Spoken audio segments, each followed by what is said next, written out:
So if you're a loan officer and you're running the automated underwriting report, right, you're putting a loan through AUS and it comes back refer eligible.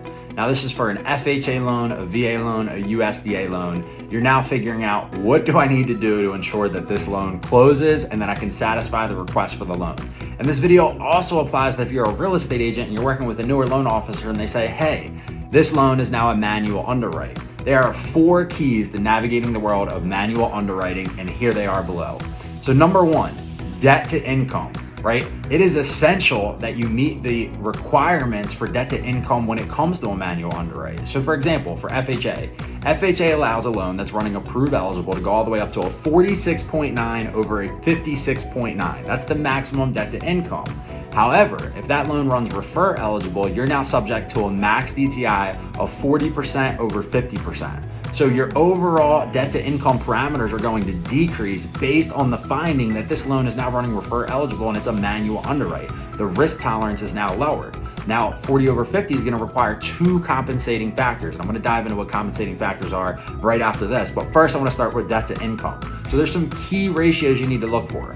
40 over 50 for FHA, 37 over 47, and there's even another tier below that, but those are the 2 loans parameters in DTI you really want to look for, is 40 over 50 or 37 over 47. So number 1 is DTI. Same thing with a VA manual underwrite. You want to look at a lower DTI to allow that loan to go through, so the bank or the institution has a greater risk appetite for pushing through that type of loan.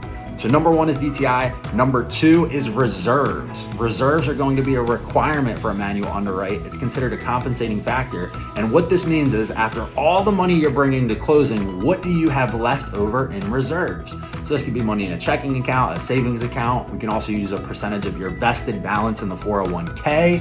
Sometimes we can even use a gift based on how automated underwriting is running. And sometimes a gift can actually help convert it to approved eligible.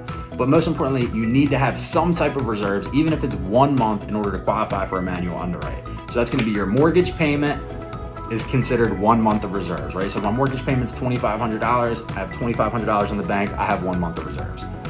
Number 3 is housing history. So housing history is super important because I'm applying for a loan for a mortgage, right? I'm saying, hey, give me this money and I'm going to make the payments on this. So if I'm now considered a little bit more risky based on how the automated underwriting system is running my report, I need to document that I have an on-time housing history in either the last 12 or 24 months, depending on the transaction.